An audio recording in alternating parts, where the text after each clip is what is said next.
Sorry, look, we have to do something about the roof. It's getting worse. You get it. You know how Blanche is. She'll wait for the ceiling to cave in on her before she'll do anything. Blanche, listen, we really have to talk about the roof. Dorothy, I already called the repairman. Last night, the damn ceiling caved in on my bedroom. Knocked the Zorro mask right out of poor Ed Rosen's hand. Oh, that must be the roof. Sid LeBass, you called about your roof? Yes, won't you come in? Yeah, wait a sec. I think I stepped in something. That's good enough. Mr. LeBass, I want to thank you for coming on such short notice. You're lucky I came at all. I had a horrible cold. I was so dizzy this morning, I lost my balance getting out of bed. I guess my equilibrium shot. Well, I'm sure you'll feel better once you're up on the roof.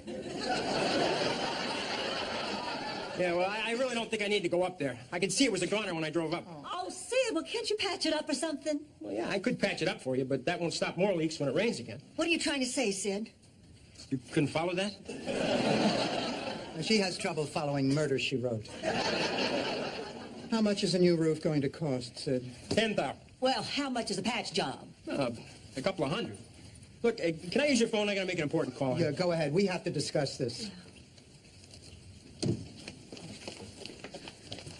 Dorothy, we don't have $10,000. We can barely afford a patch job. Well, what are we going to do, go without a roof? Maybe we can talk Sid into letting us pay in installments. Oh, that's a great idea. Now, he's a reasonable man. I don't see any reason why he wouldn't go for it. Okay, a new roof it is. Look, I said that payment was due today, not next Thursday. Now, that check better be on my desk tomorrow, or you will regret it, believe me. Understand? All right. I'll talk to you later, Dad. Well, what do we decide? Your patch job. Fine. I'll do what I can. Well, goodbye. Ma, where are you going? It's my day to volunteer at the hospital. Oh, Sophia, you know it's really sweet of you to volunteer. I like charity work. Besides, I got my eye on an eligible doctor for Dorothy. I hope he likes charitable work, too. Listen, Dorothy, I'm going to an art show tomorrow night. I always meet eligible men at galleries. Why don't you come with me? Can I come too, Blake? Oh, sure. I think it's going to be a great show. It's featuring the work of Mr. Jasper de Kimmel. You ever heard of him? I'm not sure. Has he ever done anything in velvet? Jasper de Kimmel's art hangs in museums all over the country, Rose. Some of his paintings are worth thousands of dollars. Oh, here. This is a de Kimmel on this brochure for the exhibit. I don't get it.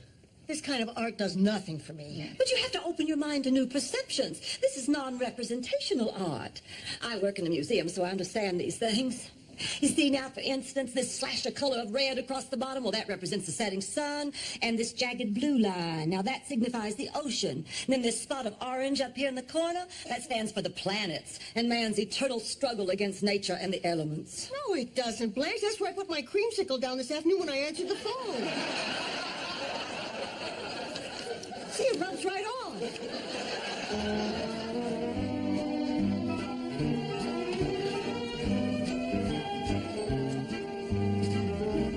Didn't I tell you tonight was going to be special? There's nothing but beautiful people here. I'm glad they didn't make us check Dorothy with the coats. Oh, look, Ma, I think I look pretty damn good tonight. Is it really necessary for you to constantly put me down? I'm sorry, Pussycat, you're right. From now on, I'm going to be a more supportive mother.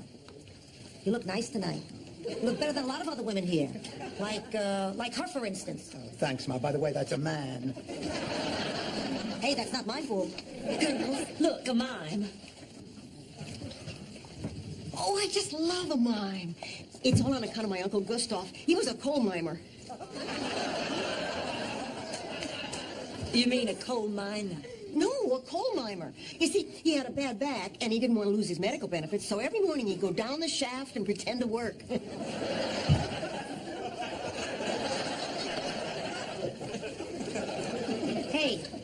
Hey, why are you wearing makeup? So your mother won't be embarrassed? Honey, he won't pay any attention to you no matter what you do. Oh, yeah? Hey, fella, your flyer's open.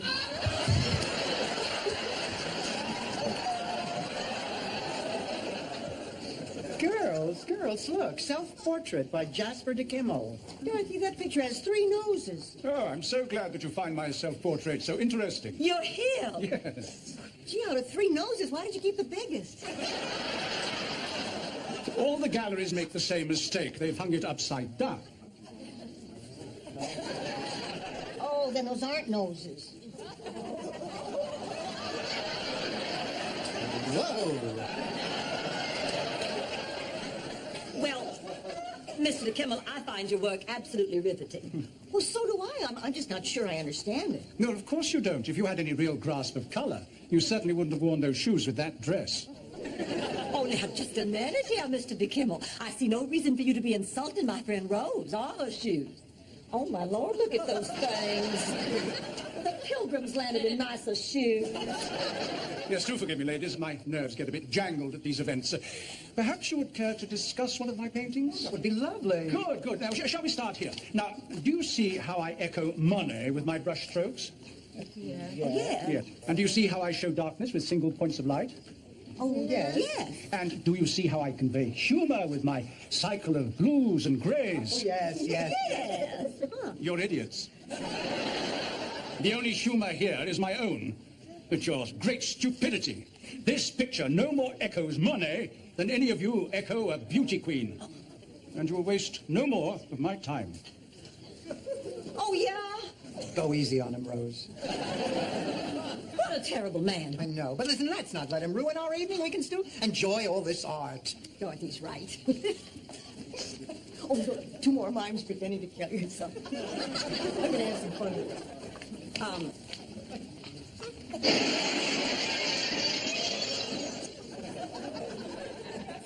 They weren't mimes, were they?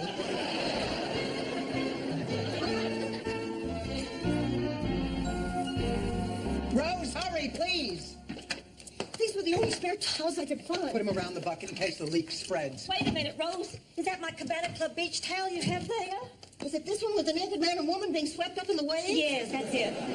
Can't use this towel. Blanche, it's an emergency. We'll replace it next week. Oh, no, you cannot replace this towel. There are too many fond memories attached to this towel. Blanche, please, I am in no mood to hear about the parade of endless sexual encounters that you have experienced up and down the Florida coastline.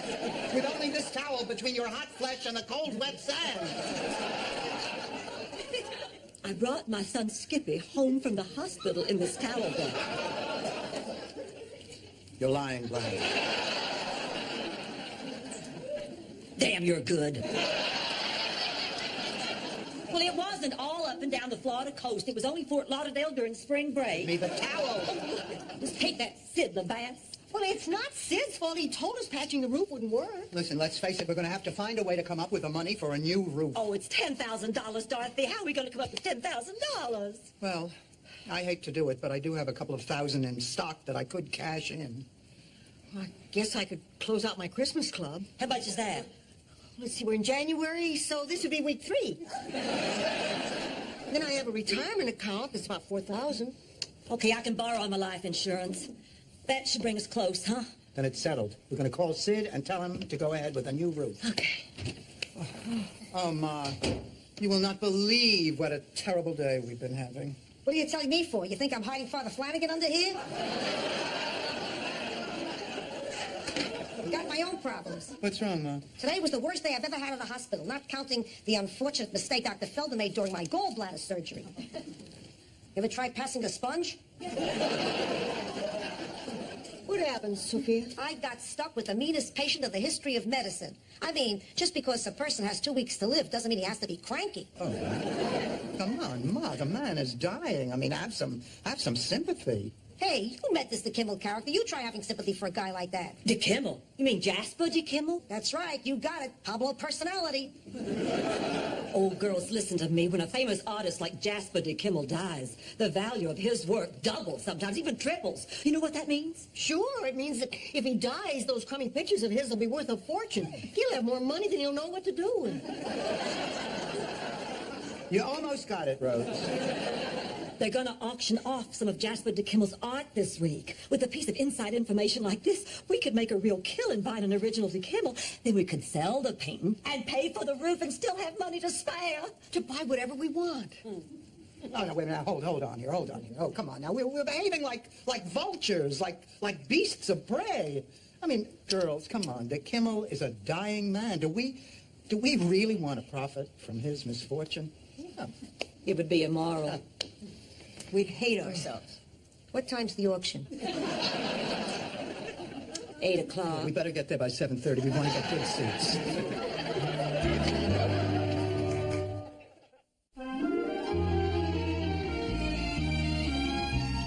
on? What are you doing in here? The searchlights were out, so I tunneled out of my room with a spoon. Couldn't sleep, so I'm having some tea. If that's okay with you, Prime Minister Bota. Oh, I couldn't sleep either. I had a terrible nightmare. Was it the recurring dream where you're a lonely old woman and your family doesn't want you, so they put you in a home and never come to see you or take you out on holidays? That wasn't my dream. Oh, yeah, right. That was my life. Ma, please, for the 100th time, Shady Pines was a beautiful retirement village. Sure, sure. And Attic is known for its top-notch tennis facilities. What are you guys doing up? We're conducting a seance to contact Liberace. We couldn't sleep. Why else would we be up at 4 a.m.? I couldn't sleep either, but I think it was something I ate before bed. What did you eat? Nothing out of the ordinary. A handful of snow caps, a couple of devil dogs, some Oreos. Oh, yeah, and a ho-ho chopped up in a bowl of fruit cocktail with heavy syrup. Couldn't sleep? I'm surprised you didn't try to kill the mayor of San Francisco. Good morning, girls. Boy, do I feel wonderful. I just had the best night's sleep. Blanche, it's 4 in the morning. What? Oh, for heaven's sake, I don't believe it. Do you know what happens if I don't spend 8 hours in bed? Iranian guys write their cousins back home and tell them not to come? No, I simply cannot function the next day, but I always sleep like a baby. How could this have happened? None of us could sleep. And we all know the reason why. Why? You are nothing if not consistent, Rose. Thank you, Dorothy. But hot water and oat bran every morning takes most of the credit.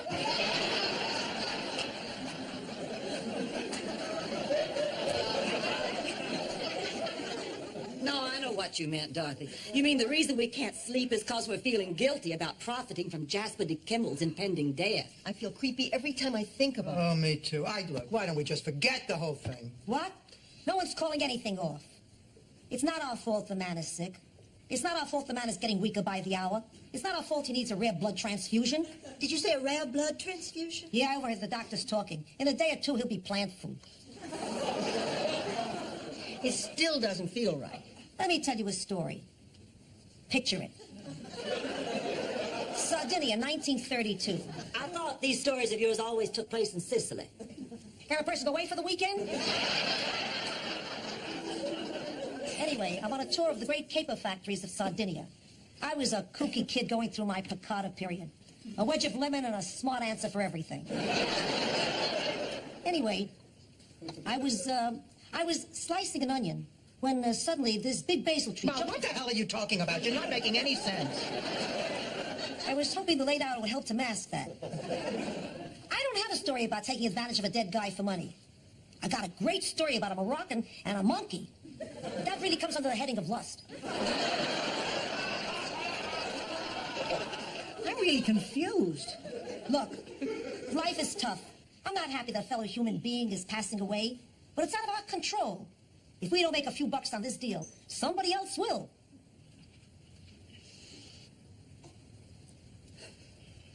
All right, we're all in. Fine. Welcome to the George Bush era. Me.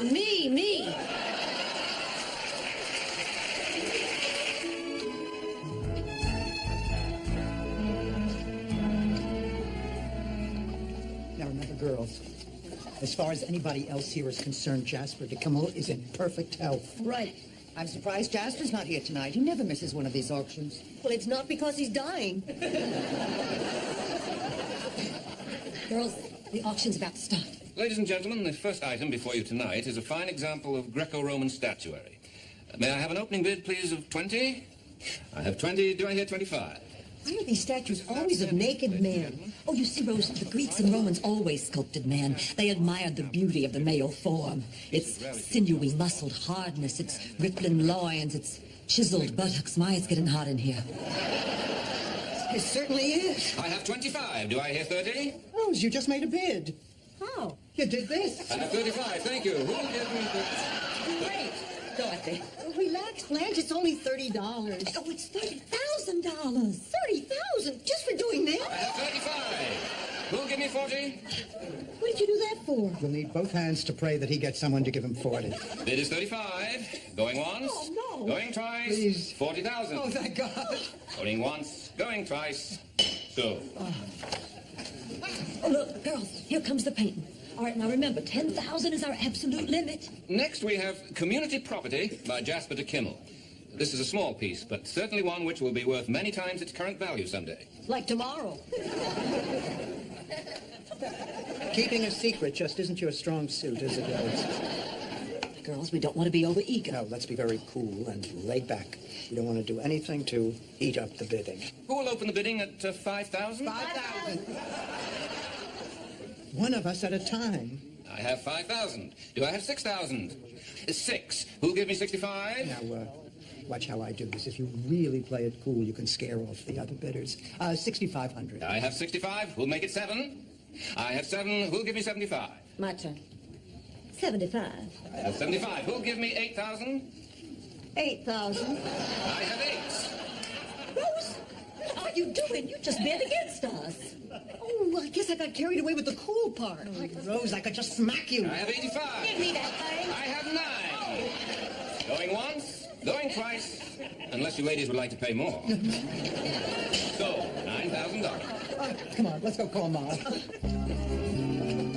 Ma, we got it. We own a de Kimmel. Even though he was a terrible man, I feel guilty. Find out where we can send flowers. Send flowers to yourself. The Yutz is gonna make it. They found a donor with the rare blood type he needed. Gee, you save a guy's life, all you get is apple juice and a cookie?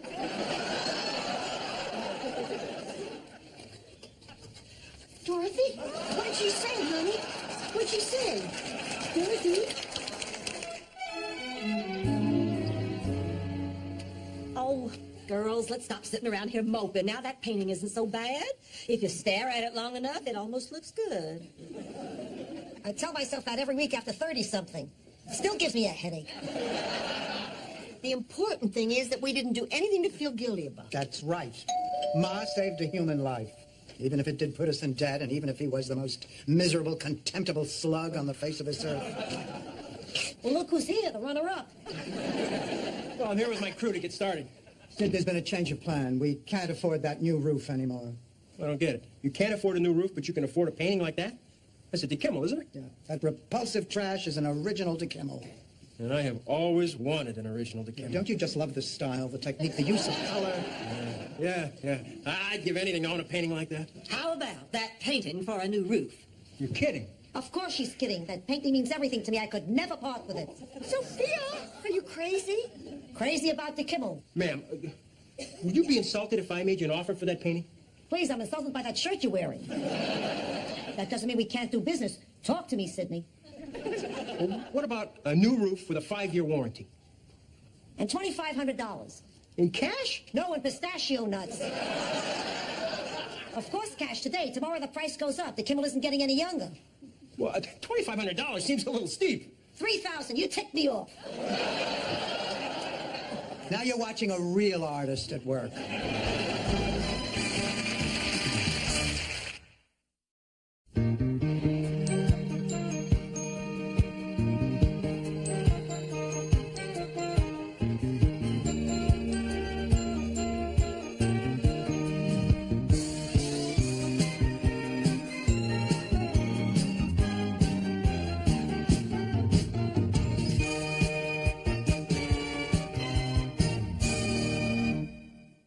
Sorry, look, we have to do something about the roof. It's getting worse. Get it. You know how Blanche is. She'll wait for the ceiling to cave in on her before she'll do anything. Blanche, listen, we really have to talk about the roof. Dorothy, I already called the repair man. Last night, the damn ceiling caved in on my bedroom. Knocked the Zorro mask right out of poor Ed Rosen's hand. Oh, that must be the roofer. Sid LeBass, you called about your roof? Yes, won't you come in? Yeah, wait a sec. I think I stepped in something. That's good enough. Mr. LeBass, I want to thank you for coming on such short notice. You're lucky I came at all. I had a horrible cold. I was so dizzy this morning, I lost my balance getting out of bed. I guess my equilibrium shot. Well, I'm sure you'll feel better once you're up on the roof. Yeah, well, I really don't think I need to go up there. I could see it was a goner when I drove up. Oh, Sid, well, can't you patch it up or something? Well, yeah, I could patch it up for you, but that won't stop more leaks when it rains again. What are you trying to say, Sid? You couldn't follow that? She has trouble following Murder, She Wrote. How much is a new roof going to cost, Sid? $10,000. Well, how much is a patch job? A couple of hundred. Look, can I use your phone? I gotta make an important call. Yeah, go ahead. We have to discuss this. Dorothy, we don't have $10,000. We can barely afford a patch job. Well, what are we going to do, go without a roof? Maybe we can talk Sid into letting us pay in installments. Oh, that's a great idea. Now, he's a reasonable man. I don't see any reason why he wouldn't go for it. Okay, a new roof it is. Look, I said that payment was due today, not next Thursday. Now, that check better be on my desk tomorrow, or you will regret it, believe me. Understand? All right. I'll talk to you later, Dad. Oh, well, what are we deciding? Your patch job. Fine. I'll do what I can.